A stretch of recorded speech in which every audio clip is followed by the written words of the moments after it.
Welcome back to another episode of the Sidenote podcast. We took a long break. Yeah. A long break from posting and filming. Yes. I'm so sorry, guys. How was your time not filming? Yeah, busy. Busy, yeah. Busy. Yeah. I feel like it started because you guys went to Canada, right? Went to Canada. We had some big events in church, Yeah. and just a busy One after another, right? one after another. Yeah. It was good though. Yeah. and really then good. and then you preached at the main campus. Yeah. Oh, okay, yeah. Yeah. And now we're here. Yeah. Sweet. Here we are. Here we are. All right. How do we do this thing? Yeah, honestly, it's been so long. I feel like I'm like out of the groove now, but it's okay. We're gonna have some good chats today. We're tagging on to the last week's episode where we talked about apologetics. I was calling this Apologepardy because Jeopardy. I like it. except it's not really Jeopardy. The only thing that's similar is that there are 4 categories Yeah. with questions on them. There's no points. You But there are you- probably wrong answers though. there are wrong answers, but Yeah. I don't know if they're wrong. So We have to look it up. That's where we look it up. Yeah. Well, I would ask you if it's right. Okay.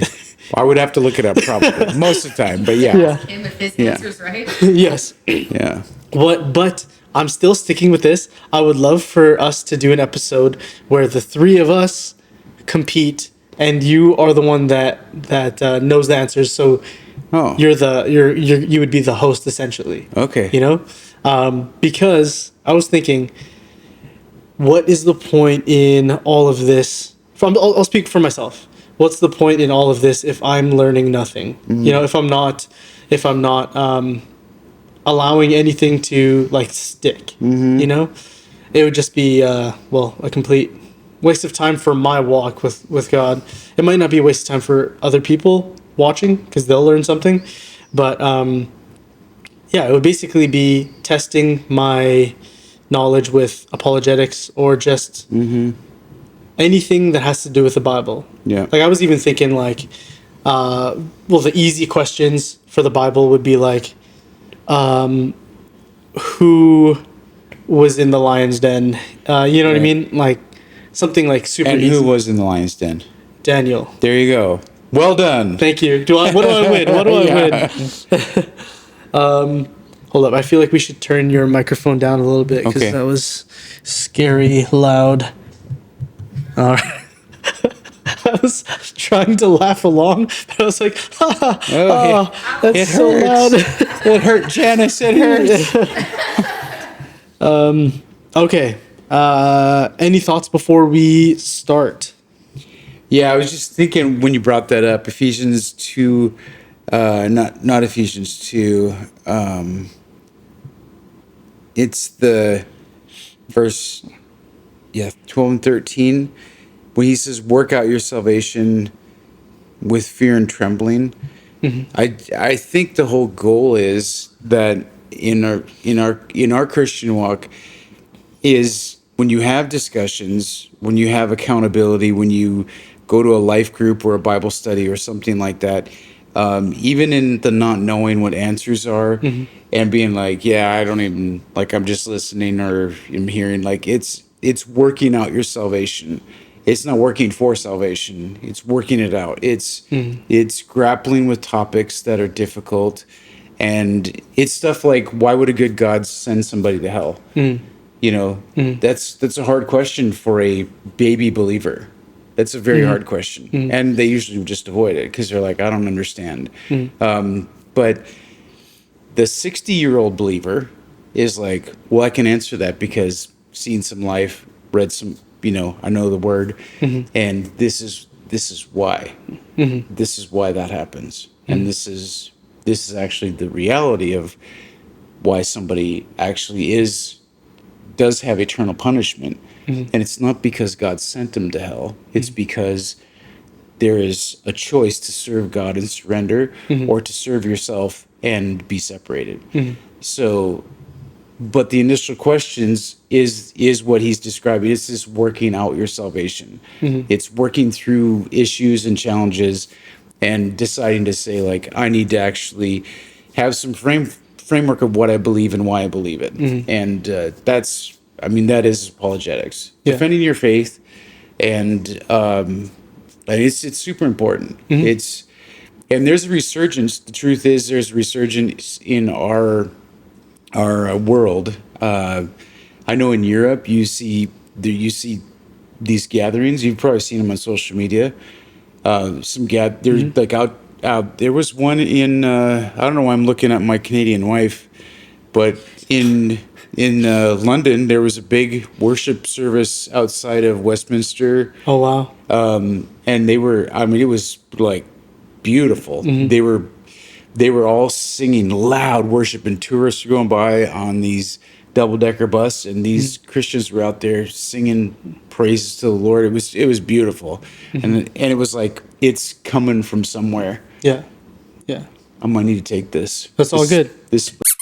Yeah, of course. Oh, please. Please do. Okay. So we were talking about the importance of apologetics. I had a question, and I can't believe that I remember it. Typically, I would forget very easily. Okay. In a perfect world, when let's say you create a growth track curriculum, I personally don't think that it could just be like one Sunday or even 3 Sundays, just because.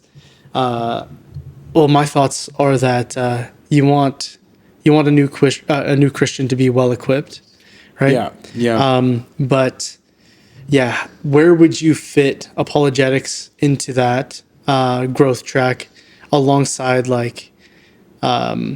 just the basics of becoming a Christian and figuring out their gifts, where to serve, all that stuff? Yeah, it's a good question.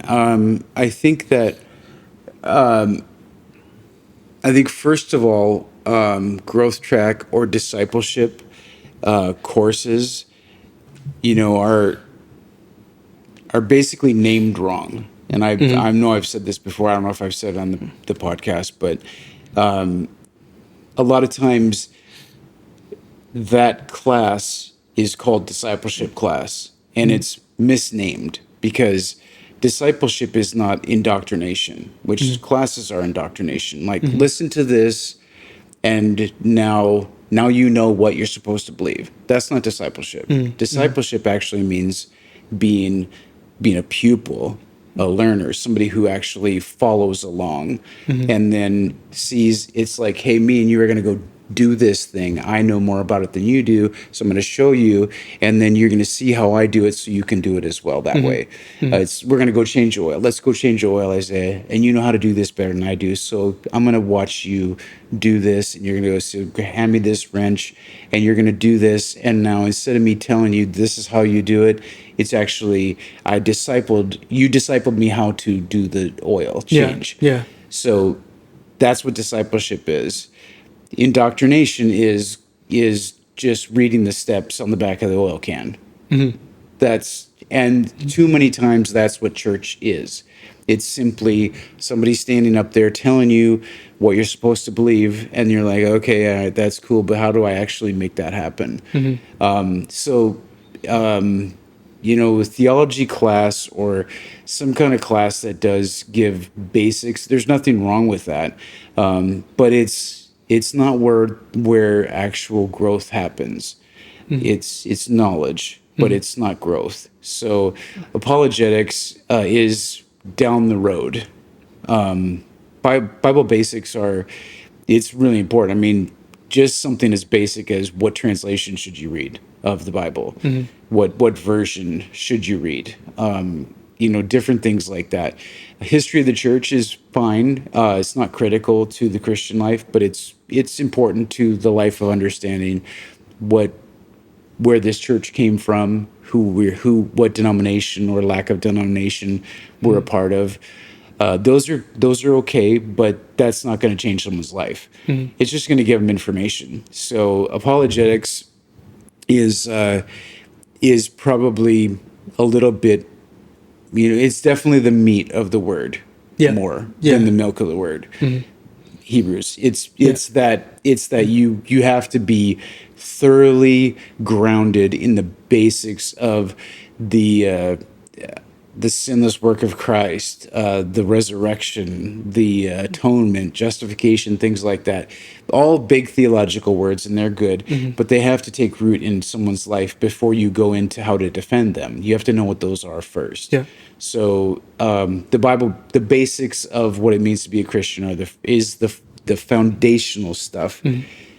Learning how to defend it, because the worst thing that happens in apologetics is when you get in a conversation with someone and somebody who knows the Bible better than you do challenges you and you fall short.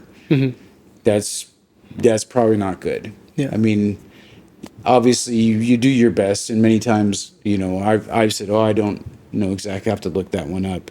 But the worst thing someone can do is misquote the Bible. Yeah. And for new believers, it's pretty easy to do. Even seasoned believers misquote the Bible, misapply scripture.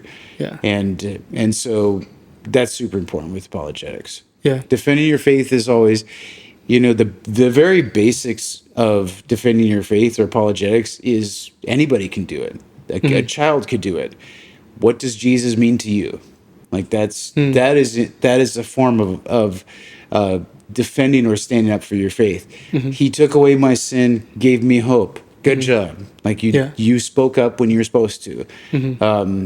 But that is just a starting point for somebody to actually be regenerated and actually be saved. Because that testimony, can God use that? Yes, 100%. Yep. Absolutely. But it's just the starting point. So, because questions end up coming beyond that, like, what does that actually mean to me? What does it mean to be saved by grace through faith? Not of works, you know? What does that actually mean?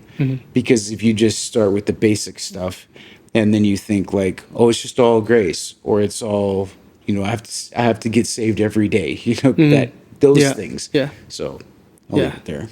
Okay. Yeah, that makes sense. And to anybody that didn't catch the meat and milk thing, it's like you wouldn't give a newborn a steak. Yeah, exactly. Right. And so same thing, you wouldn't give a new believer And why would you give a baby steak? Why would you give a baby steak? Why wouldn't you give a baby steak? Why wouldn't? Because they can choke. Depends on the age. I mean, like, what's the age that you can't eat meat? I don't know if they have no teeth. They have no teeth, right? But Miles was eating steak without teeth, right? He had 2 front teeth. Is he really chewing it? You know, you chop it up into like ground beef, basically. Yeah. But yeah, did Well, that they choke on it and die. Yeah, exactly. So you wouldn't give it. Yeah. You wouldn't give a baby an entire hot dog and go like, "Have at it, dude!" Like, because they'd be like, you know, they start choking. That was crazy. And probably sounded great in your ears, right? That sounded great. Yeah. I could totally tell when you're like, okay, sweet. All right, you ready to get into some questions? Okay, so for everyone listening, again, there are 4 categories. There's existence of God and truth. There's the Bible. There's Jesus. And then the last one is suffering, evil, and morality. We did 3 questions last episode, right? I didn't mark down which ones we did. So hopefully... how are we going to know? I'm just going to go, I feel like it's this one. Okay, well, there you go. Okay. Go with your feelings. Yeah, exactly. That's a good way to live your life, right? Absolutely, yeah. Feelings. You can never go wrong doing that. Oh my goodness. That's so funny. We were being sarcastic. Okay, which category do you want to start with? Oh, you're driving the boat. I'm driving the boat? Okay. Let's start with existence of God and truth. Okay. This one is pretty common. Is there only one truth, or is truth relative? Yeah, there is only one truth. Yeah. Yeah, there's one truth. And, I mean, in the big picture, Jesus says, I'm the way, the truth, and the life. No one comes to the Father but by me. So when you have TV personalities, I could name them, but I don't know if that'll mess us up or whatever. But You can say it. Oprah. Okay. Oprah's famous to be like, you know, she's like, I'm a Christian. And, you know, your way to God might look different from my way to God. And then it's like your truth is whatever your truth is. However you get to God, like understanding God, having a relationship or peace with God is like a mountain, and everybody, has a different path on that mountain, but the goal is just to get to the top. And however you get there, maybe it's through Buddhism, maybe it's through Hinduism, maybe it's through New Age, maybe it's through Mormonism, whatever it is, as long as you get to whatever the God is for you, then that's true. But I am not skilled at explaining this the way someone like Wes Huff would be, which highly recommend you follow his channel. Fantastic. Apologetics Canada is his ministry, I believe. It's fantastic. Wes or Wesley Huff. Look him up, follow him. Brilliant guy. But they're understanding the concept that there can really only be one truth. Because if there isn't, well, I guess if there is one truth, then all the other things that claim that they're truth as well, that just by logical conclusion, you can't have two truths. Yeah. You can have a personal interpretation of that truth. So you can get really, like, you can tie yourself into knots. Like, for me, my truth is that it's hot in this room. And for you, your truth is that I'm actually just right. That's not what we're talking about. So to lump that into that discussion isn't actually good, because that's not what we're talking about. We're talking about things that are empirically right or wrong. Is Jesus God? Because you can't. It's like C.S. Lewis says, his whole thing of his argument. Mere Christianity is a great book. I highly recommend it, by C.S. Lewis. But in there, he talks about the fact that, I'm just going to simplify it, what he says. He says, you hear people say that Jesus was a good man and a prophet, right? So, and a good teacher. So that's what people have said about him. But you can't be a good man and a liar at the same time. So that's the essence of this argument, is that Jesus can't be both good and a liar at the same time. Because one of those things is true. He's either a liar when he claims to be God in the flesh, or he is God, and that's the truth. But you can't have both. So you can't say both of those things and they both be true, because they can't be, because one cancels out the other. I'm just trying to make it really simple. So that's good. Not for you, but for the listener. But does that make sense? It does. It does. So there is an ultimate truth, and morality. That's one of the reasons that we look back to even the Old Testament for a frame of reference of what is right and what is wrong. No other gods before me. Do not covet, do not kill, things like that's just the basic standards of it. And Jesus elaborates on it further in the Gospels, in the Sermon on the Mount. And he says, relationship with him is not just the objective doing or not doing of something, but it's relationship. But the moral code is based on what God revealed to Moses, Abraham, Moses, 10 Commandments. Moses. Yeah, I was right. Yeah. I don't know why. The two guys with big long beard. No, I'm just kidding. So when the Ten Commandments were given to Moses, that was an objective standard. Here's what the truth is from the one who is the truth, instead of just cultures creating their truth. It's based on something. So I don't feel like I answered that really good. Let me read the question again. Is there only one truth, or is truth relative? You said yes, there's only one truth, and truth is not relative. Yeah. So I think no. I could have just said yes and no. Oh, that would be boring. It's just rambling and rambling. No, that was really good. I have this thing that frustrates me all the time. I'll use this one example. So you know how people okay, I'm trying to think of a word exactly. Okay, just because I can't think of anything else, let's use the word pillow, okay? Somewhere 50 years ago, there was probably a teacher that was teaching her class of 30 people that it's actually pronounced Pello. And those 30 kids started saying Pello. Yeah. And they taught their kids that it's pronounced Pello. Generations down the line, we have people arguing about how to pronounce the word pillow. Yeah. You know, or like, do you know what I mean by that? Yeah, for sure. And I feel like when it comes to truth or love, it's like at some point in history, there was a classroom and a teacher said, "Hey, what does love mean to you?" And then everybody says, "Oh, love means this to me. Love means that to me." And the teacher says, "Yeah, oh, love means this to me." Mm-hmm. And all the kids pick up on that meaning of love. And then generations go down the line and they have a different meaning of love than what the true meaning of love is, you know? Do you know what I'm saying there?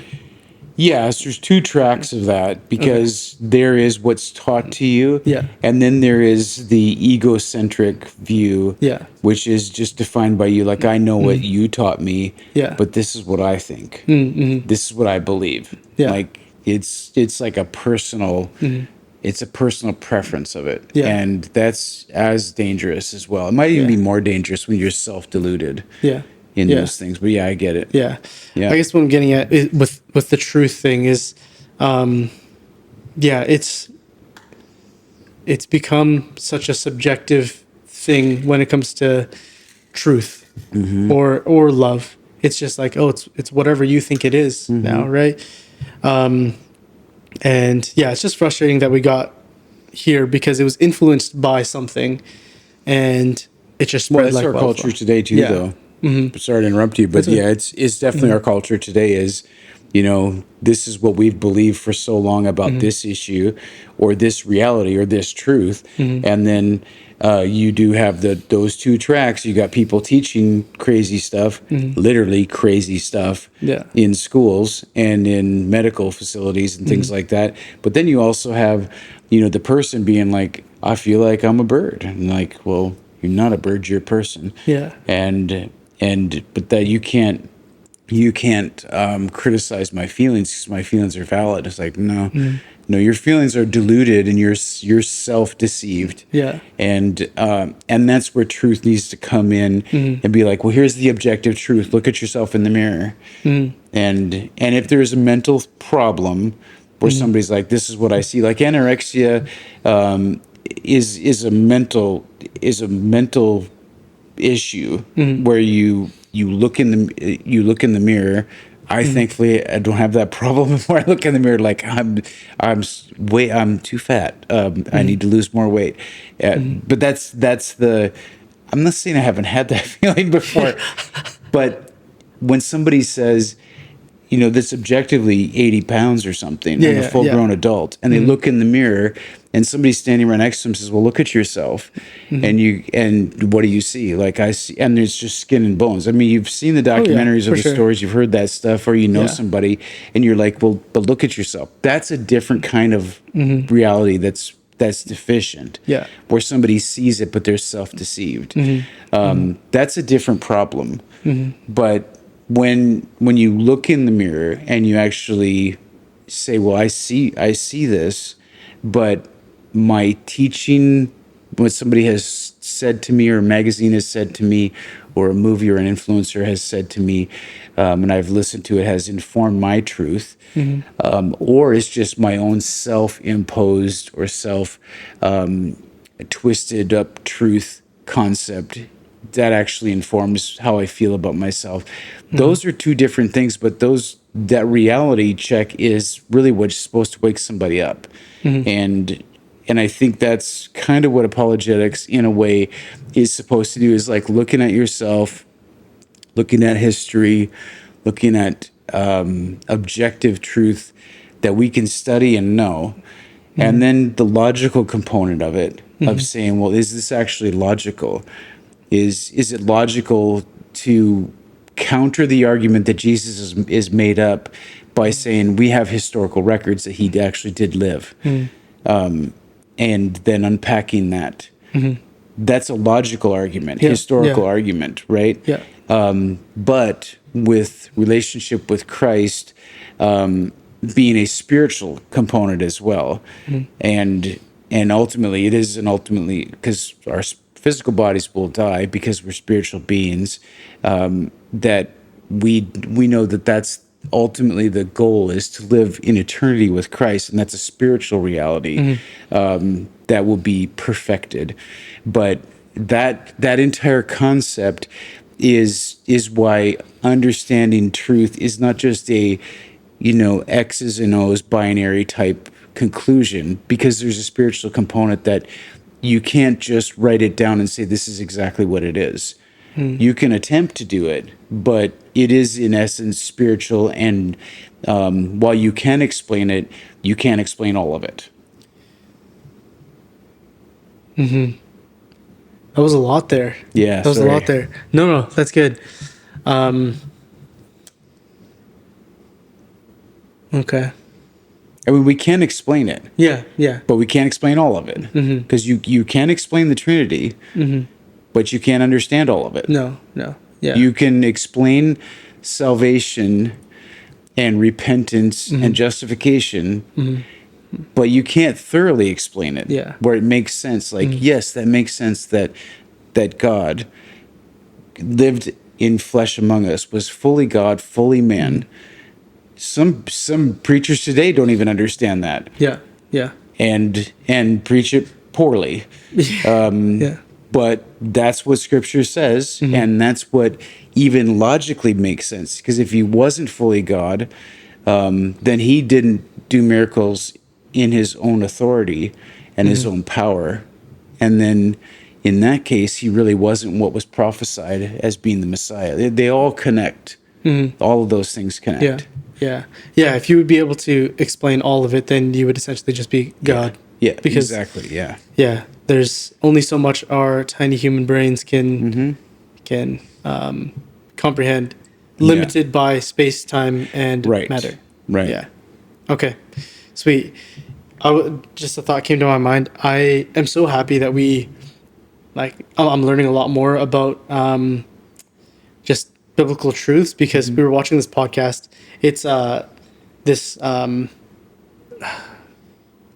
this couple, they just have a podcast, and yeah, the one Who is lady. it? Yeah, I'm actually gonna not say something. I'm gonna say something not great about it. Oh. So Okay, we'll cut it out. yeah, Scratch that. I'll cut it out I because love them. I still do too. And this might have just been a slip up. Yeah. But she was talking about so she made a video reacting to a non-believer's video about whether we need religion or not, whatever.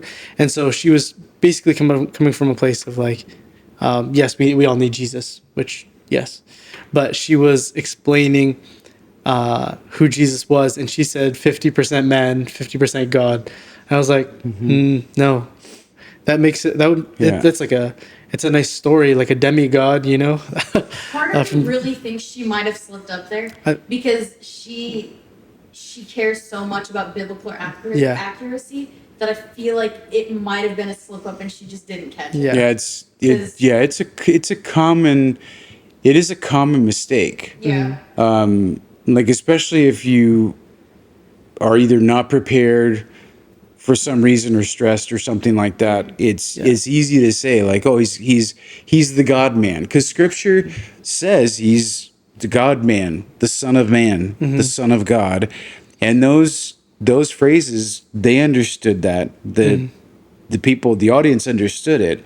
But if you just take the actual exact words, you could be like tripped up a little bit. So in your brain, you could stumble over that. But it is the scriptural truth is fully God, 100%. It's 100% and 100%. And you were raised to know that there's nothing more than 100%, right?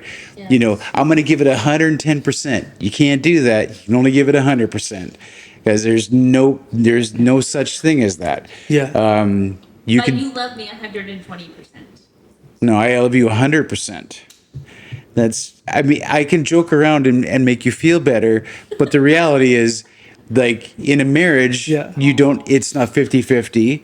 It's 100 and 100. Those things don't logically sum, but that's the effort that it takes is 100%, 100%. So yeah, it does not make sense, but it makes sense scripturally. Yes. Yeah. Because that's what scripture explains. There's a lot of stuff like how did this miracle happen? It doesn't make sense, but God. Yeah. God did that. Okay. That's why it's miraculous. Yes. Would you like a microphone to ask this question? What? Yeah. Okay. I'm going to give the microphone to Amanda because she has a question. Okay. Just you don't have to put it right to your mouth though. Okay, I was just gonna say, so then what's the right answer?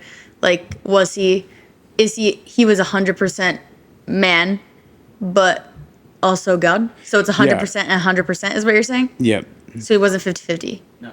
but he No. wasn't 100% man. No. What he I mean- wasn't. I mean, was he was 100% man, which means, like, if we just, like they say, put the cookies on the bottom shelf so everyone can get to them. He was fully a human being, fully God at the same time. That's why when we say stuff like he was born a baby in Bethlehem, that is confusing to people, because when you say when you were born, that's when you started.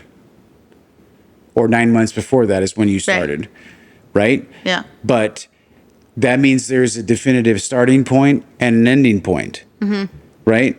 Well, when we say Jesus was born, even though we know that he was God coming down in human form, what it does is it messes your brain up.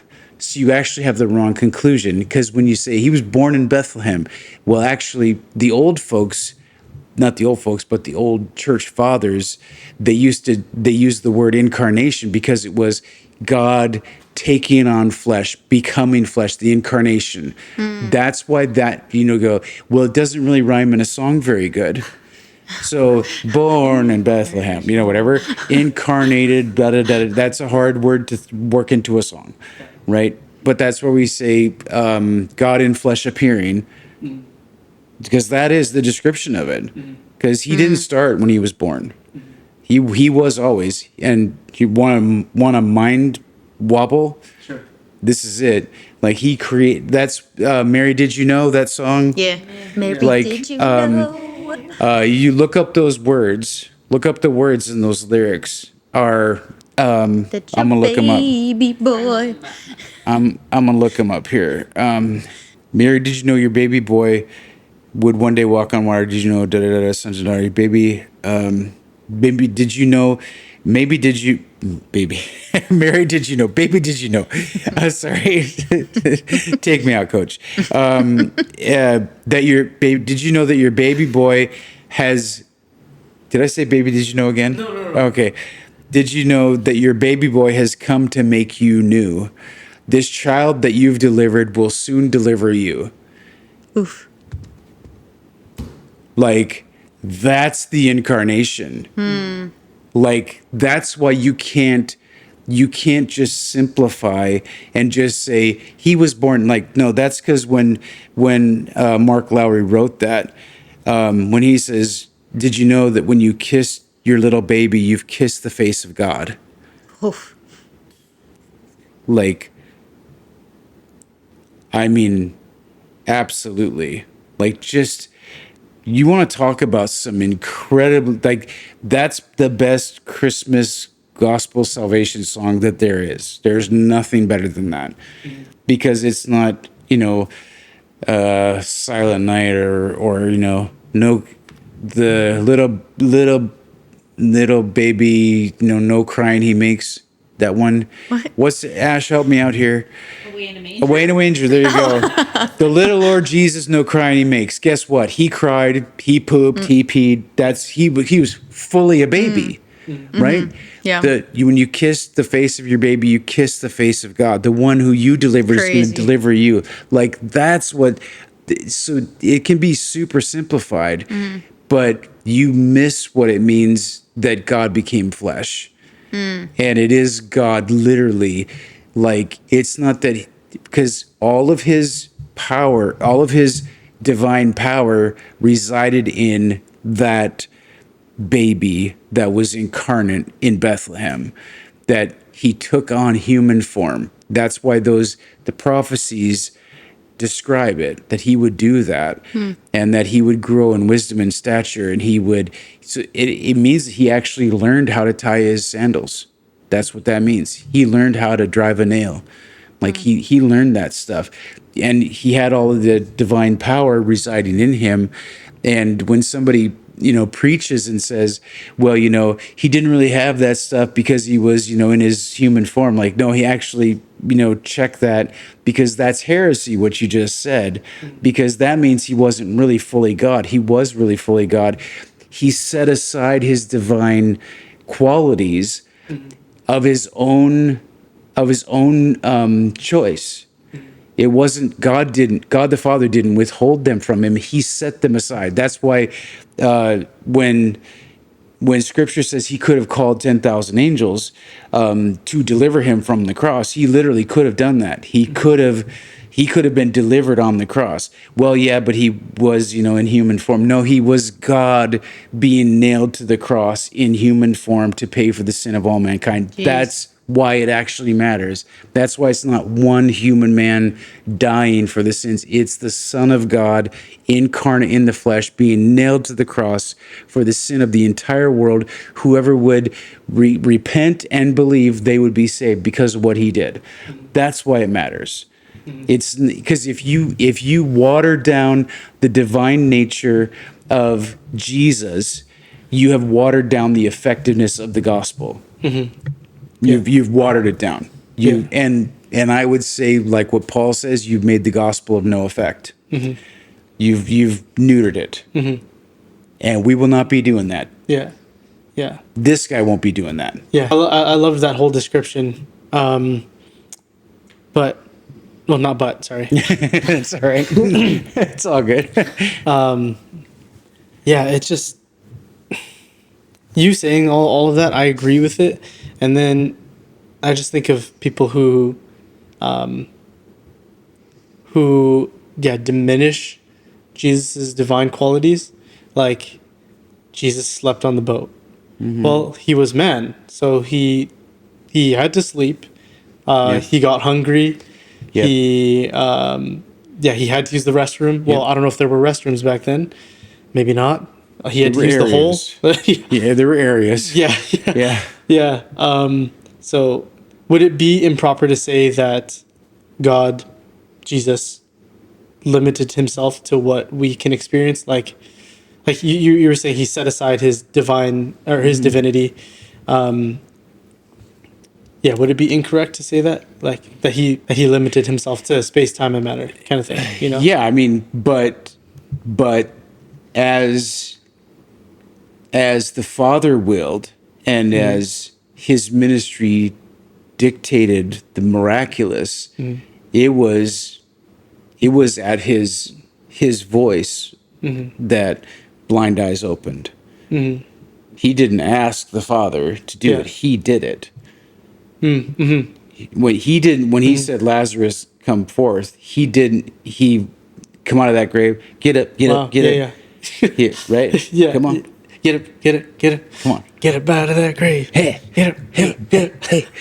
When he said that, he didn't say, "God, I pray that you would do something miraculous in Lazarus." Yeah. He commanded him. Why? Because he was God. Yeah. Then when you look, and if you want to understand the nature of Jesus, all you have to do is look at the temptation in the wilderness. Because the Holy Spirit led Jesus out into the wilderness to be what? Tempted. If he did not have a nature that could be tempted, no temptation could have taken place. He went out to the desert, to wilderness, to be tempted. Yeah. So therein is the description of the ability that he was fully man, but he was also fully God. So he said, you shall not tempt the Lord your God. He answers the devil, right? Yeah. And Jesus said, you could turn these stones into bread. Why? Because the devil knew he was God. Yeah. Yeah. Like, just dissect that. Those are good points. Yeah. Fully God, Yeah. fully man. Yeah. The devil's like, what are you going to lean into?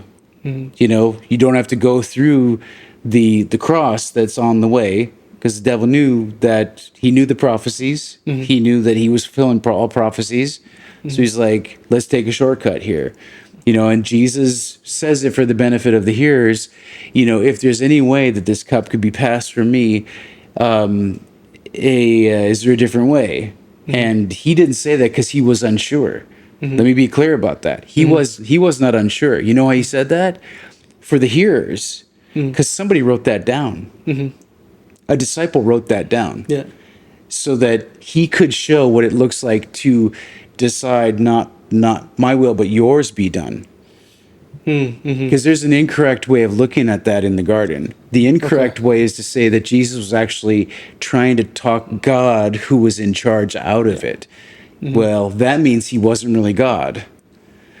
So why did he do that? He did that for our benefit. When he teaches the disciples to pray, he's not praying, forgive my sins, because he didn't have any sin. Our Father who art in heaven, like, he's basically talking to himself. Yeah. Yeah.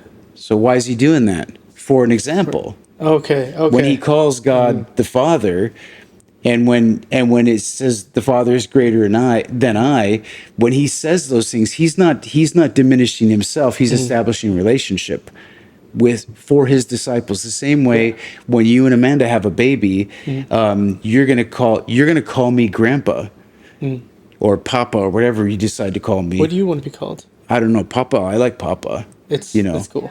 Yeah. Okay.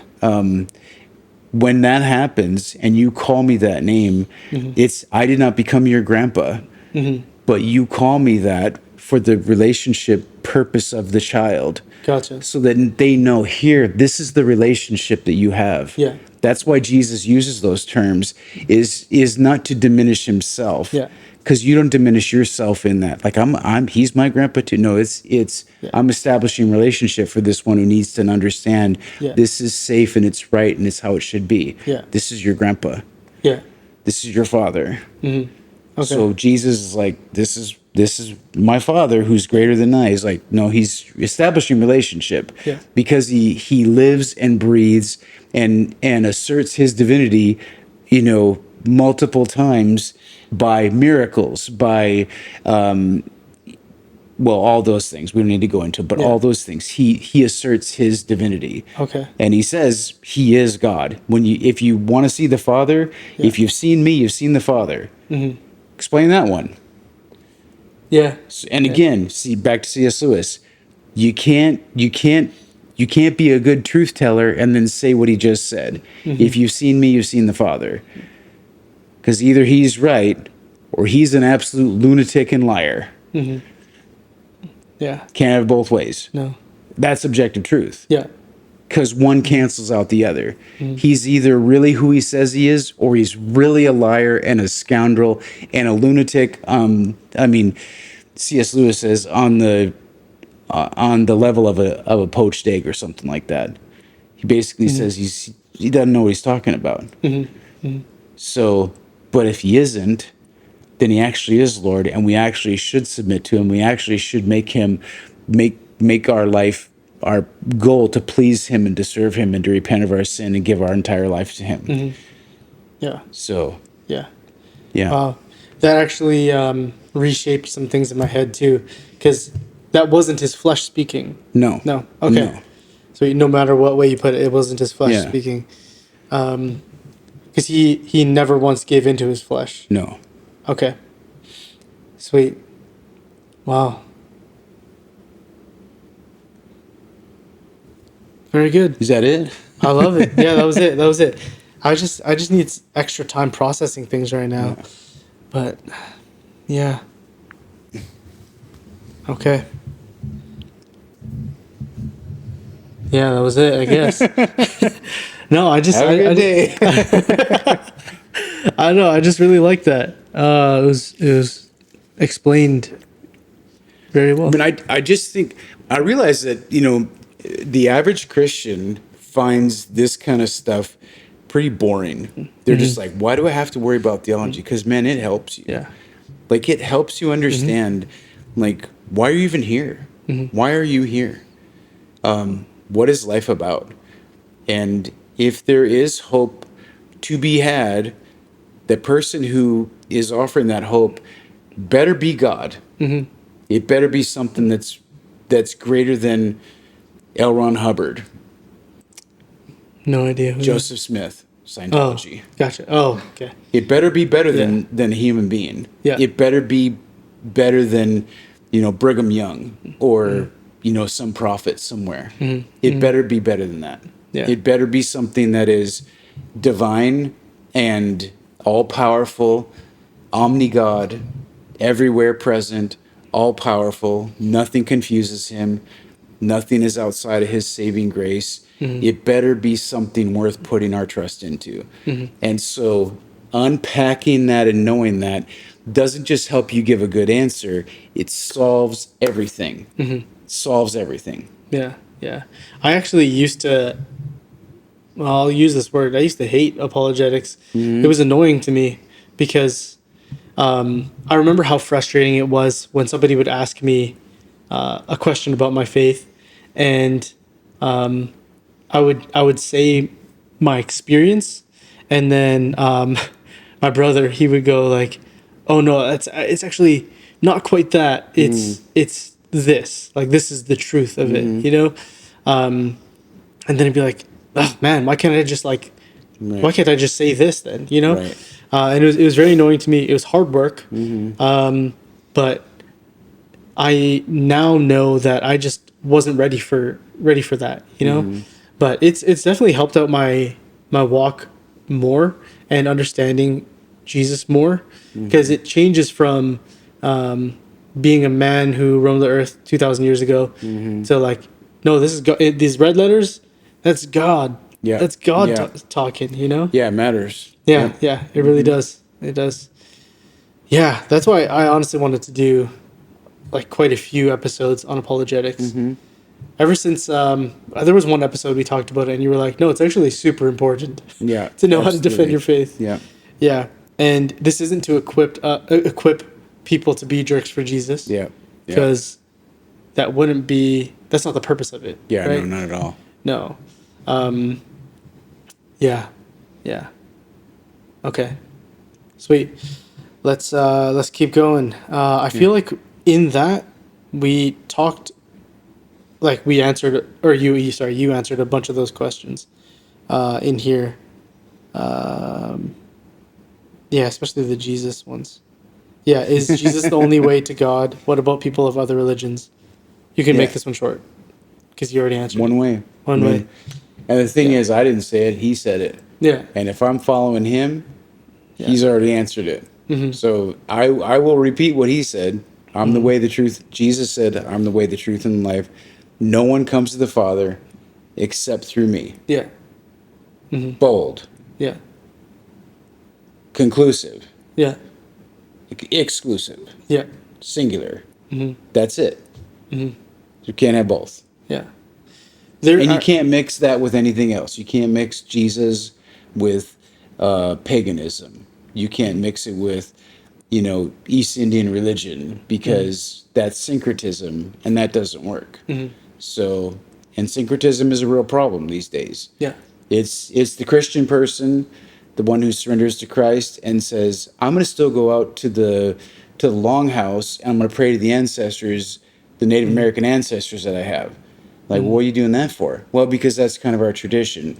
And you call yourself a Christian? Yeah, but that's kind of our tradition. Like, no, you choose who you're going to serve. Choose today who you're going to serve. You're going to serve the ancestors and the pagan deities and all that stuff, or you're going to serve God. Yeah. You can't, they don't mesh. That's syncretism, and syncretism is very, very, very dangerous. Yeah. Yeah. I remember the first example that I saw from this, or at least just picked up on, was Dwight from The Office. He was being asked if he was Christian. I guess because he might have quoted the Bible or something. I don't know. And he was like, "No, I appreciate Christianity, or like I love who Jesus was, but he wasn't actually Christian, and he like has his own walk or whatever. And there's another guy recently I saw. He's a guy that gives away money, he gives away cars, and this one guy that he gave a gift to, he was like, "Are you Christian?" He was like, "Oh, kinda." It's like, oh, you're either Christian or you're not. Right. Yeah. Yeah. Yeah, you either is or you ain't. Yeah, exactly. And I'll just say this, this is, was that too loud? No. It was fine. Yeah. I would say that is the frustration I have with Jordan Peterson. Yeah. Is that he's that dude. Mm-hmm. He's that dude who's like, yeah, I appreciate Jesus. Mm. He's like, that's cool. Let's see how that works on Judgment Day. When you answer for your works, which as a Christian, I don't fear Judgment Day, not because I have good works, but because works don't matter, because I'm saved by grace through faith in Jesus. Mm-hmm. But void of Jesus, then my works better stack up to perfection. Mm-hmm. And if they don't stack up to perfection, who's going to make up the gap? The only one is the sacrifice of Christ, right? So that's what is so frustrating about that. That's why it's not just me being frustrated. It is Christian pastors, teachers, followers of Christ who have essentially said, okay, here's the thing. Like, you can appreciate Jesus all you want, and you can even say, like, yeah, this is probably the best path here, but that doesn't save you. Mm-hmm. And so that's why it's frustrating. Yeah. I remember being so frustrated when there was a bunch of scholars talking about, I think it was Genesis. And Jordan Peterson. Jordan Peterson was one of them. I don't know why I couldn't say his name there. It's like, well, he's talked about his struggle with Christianity. So I'm so sorry, but why is he here? I think it was just for the clicks, right? You know. Well, and he talks about. Obviously, I don't want to beat up on Jordan Peterson, maybe just a little bit, but he's like crying about Jesus. Mm-hmm. He's crying about the sacrifice and crying about there's something else going on there. I don't know exactly what it is. Yeah. I don't know if it was his diet or whatever, his sleep thing, whatever was going on with him at the time. Mm-hmm. But listening to him, it was just like, this is a guy who might have had an encounter with God. Yeah. And then doesn't really do it. Yeah. Like it's like you're on the path, but you haven't accepted him. Yeah. And sadly, that describes a lot of people who claim Christianity today. Yeah. And then there is the struggle with, like, he said that his walk with faith was between him and God, right? But our testimony is very important. If you deny me before men, I'll deny you before the Father in heaven. Yeah. And he did that with George Janko just recently. Oh, yeah? Yeah. George Janko asked him, like, how come you aren't... I just saw it again just today, I think. It's like, well, how come you won't just, say Jesus is your Savior and you have asked forgiveness for your sin? And he's like, well, that's really a loaded question or something. He just dodged the question completely, and it's like... And that verse, it's not just a verse, it's what Jesus said in Matthew 10. Yeah. He says, if you deny me before men, I will deny you before the Father in heaven. Mm. What's the conclusion of that? It's a hot conclusion. Mm-hmm. Yes, very hot. The hottest. And the worst conclusion. Like, good grief, how could you even be comfortable with that conclusion? Enough on that level of a platform to just say, like, well, that's kind of between me and God. Mm-hmm. You've denied Jesus. You have literally done exactly what Jesus said. Do not do that. Mm-hmm. You will not be safe when you breathe your last breath. Mm-hmm. You will be eternally separated from God. Mm-hmm. Yeah. Scary place to be. Yeah. Man, I do hope and pray that he does come to Christ, because he is he's a rare breed for sure. He's bold for truth, right? Yeah. Like he was almost I don't know if he was or it was almost he almost had his psychology license taken away or whatever because he didn't like what they were pushing, right? Because it wasn't true. Yeah.